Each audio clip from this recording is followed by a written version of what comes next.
Ini adalah sikap terhadap masa depan demokrasi. Prabowo pasti akan dibatalkan karena isu hak asasi manusia. Siapa yang akan batalkan? Ibu Megawati. Ya. Ibu Megawati dulu ajak Prabowo jadi wakil presidennya. Kan itu soalnya kan. Jadi kalau Prabowo misalnya Anda melanggar HAM, ya Mega yang melanggar HAM karena mengajak orang yang melanggar HAM jadi wakil presiden. Ini sekedar pas event untuk saya terangkan bagaimana kesulitan kita membayangkan masa depan itu. Karena perjanjian-perjanjian palsu itu ada dalam file sejarah ini. Anies mau dibatalkan dengan apa? Isu intoleransi. Ahok mau dibatalkan dengan apa? Sama aja. Jadi kemampuan kita untuk mendeteksi masa depan dibatalkan oleh kecurigaan kita terhadap keduluan kita sendiri.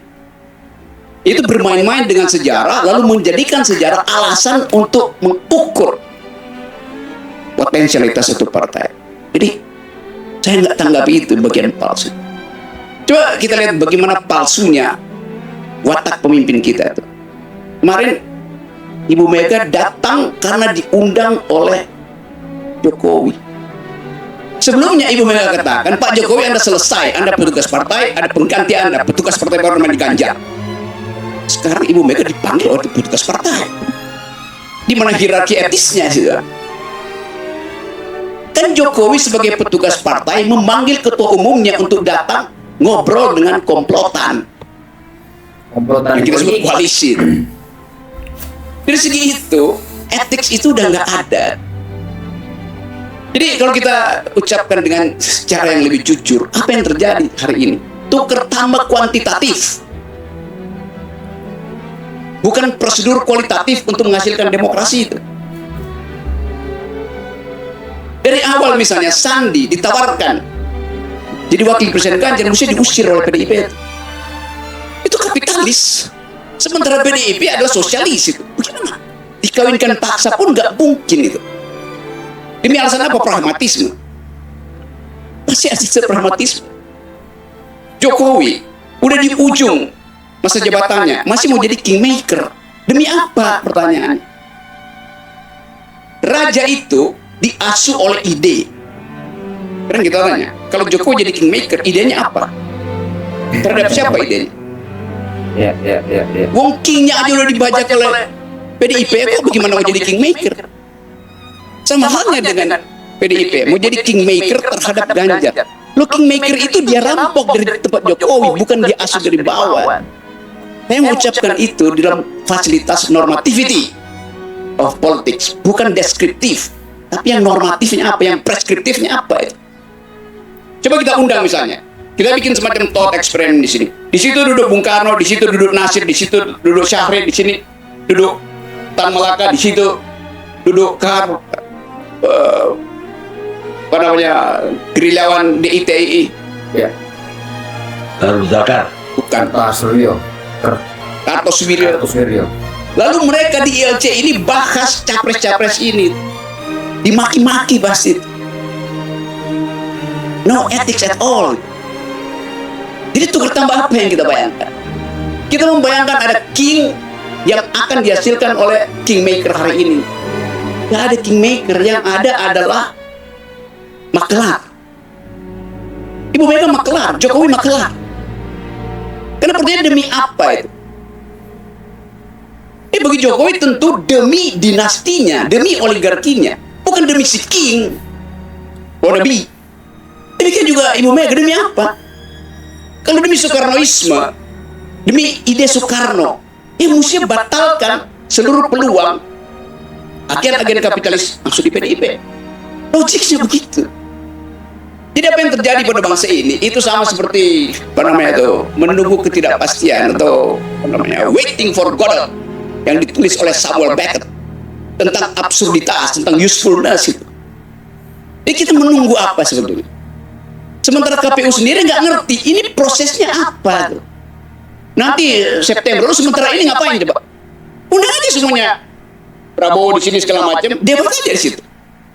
Supaya kita nggak menunggu godot gitu. Nah, bagian ini yang saya mau ucapkan, karena bukan karena kejengkelan, tapi kalau kita masuk pada etika politik, dalil-dalil ini harusnya diucapkan dari awal. Ini bukan headline kita kan, ya Ganjar sekian, Prabowo, Anies segala macam. Apa poinnya di situ? Tuh dengan mudah margin of error bisa ditaruh pada seseorang. Tunggu aja sampai 2 hari sebelum 10 September apa 10 Oktober mendarat di KPU dengan ide kosong. Karena KPU sendiri nggak mengasuh momentum ini untuk jadi perdebatan nilai, perdebatan ideologi, perdebatan konseptual. Nggak ada. Jadi apa fungsi KPU? Ya panitia doang. Dia tidak melakukan fungsi dasar yang harusnya dilakukan untuk jadi democratic educator, public educator. ILC ambil alih itu akhirnya. Fungsi-fungsi itu. Jadi sekali lagi, kalau kita tidak dari awal memutuskan arah demokrasi, maka akan terjadi kingmaker ini adalah percalokan politik. Para kingmaker ini sekali lagi sekedar jadi maklar. Hasil dari tukar tambah maklar adalah pemimpin yang mediocre. Makasih. Baik, Profesor Akal Sehat Rocky Gerung ya kembali memaparkan analisisnya terkait Pilpres 2024 yang cukup memberikan semacam pengajaran yang luar biasa kepada kita sebagai anak bangsa dalam melihat bagaimana kalkulasi-kalkulasi yang dimainkan oleh para elit-elit partai politik ya, yang lebih kepada kalkulasi yang sifatnya kuantitatif, tidak pada kalkulasi kualitatif ya, ataupun kualitas daripada seorang yang kemudian akan dicalonkan sebagai pasangan calon presiden dan juga calon wakil presiden untuk 2024 mendatang gitu.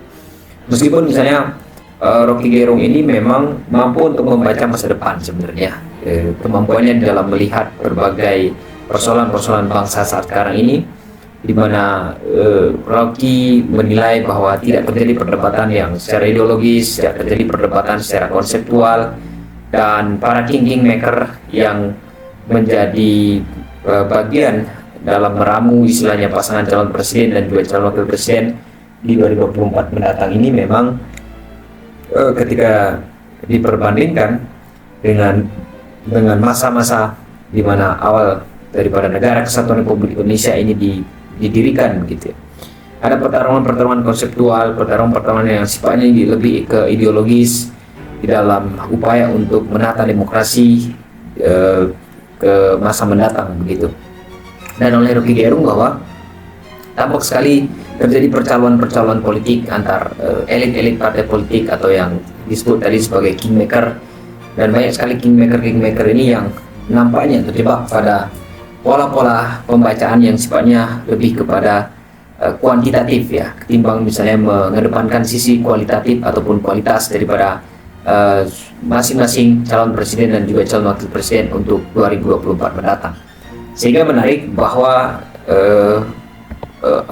pembacaan daripada Rocky Gerung menjadi salah satu keharusan memang yang kita tanggapi secara positif ya bagi kalangan-kalangan yang melihat bagaimana gejolak-gejolak politik yang terjadi saat sekarang ini, sehingga ada perbaikan-perbaikan demokrasi di masa mendatang, tidak kemudian istilahnya saling memberikan penilaian-penilaian ya, seperti misalnya pada persoalan Prabowo Subianto ya, yang sering sekali dipersoalkan mengenai hak asasi manusia ya, pelanggaran-pelanggaran tahun 98.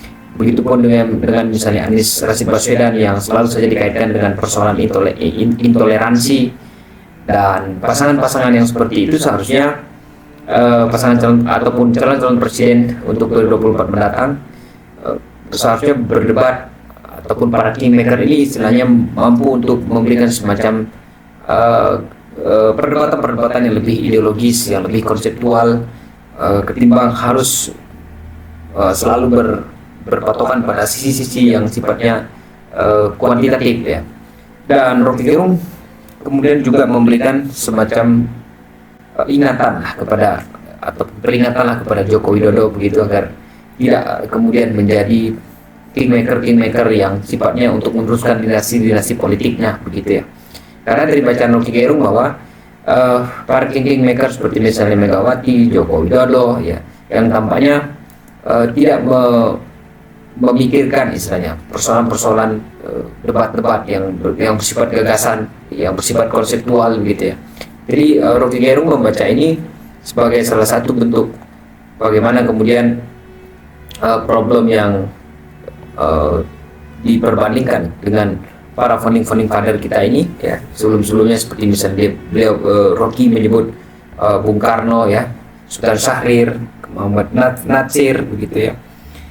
Kemudian apa namanya, dan beberapa problem-problem yang lain begitu, dan ini menjadi satu catatan kritis sebenarnya bagaimana bangsa ini sebenarnya harus diadu dengan gagasan, dengan konsep-konsep yang itu memang juga harus dipikirkan oleh para kingmaker terhadap si king gitu ataupun terhadap si calon-calon presiden untuk 2024 mendatang.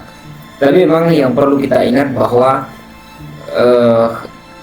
di dalam politik itulah yang terjadi memang ya. Kalau kita lihat ada sisi yang memang terlihat sangat pragmatis ke hadapan publik, dan ini menjadi satu bacaan menarik bagi kalangan-kalangan atau pemerhati politik, termasuk misalnya seorang Rocky Gerung yang selalu saja memotret problem-problem yang terjadi dengan lebih kuantitatif dan lebih kepada sisi etis begitu ya, sisi yang lebih rasional, timbang harus mengedepankan sisi-sisi pragmatis ataupun sisi-sisi yang lebih kuantitatif di dalam menentukan pasangan calon presiden dan juga calon wakil presiden untuk 2024 mendatang.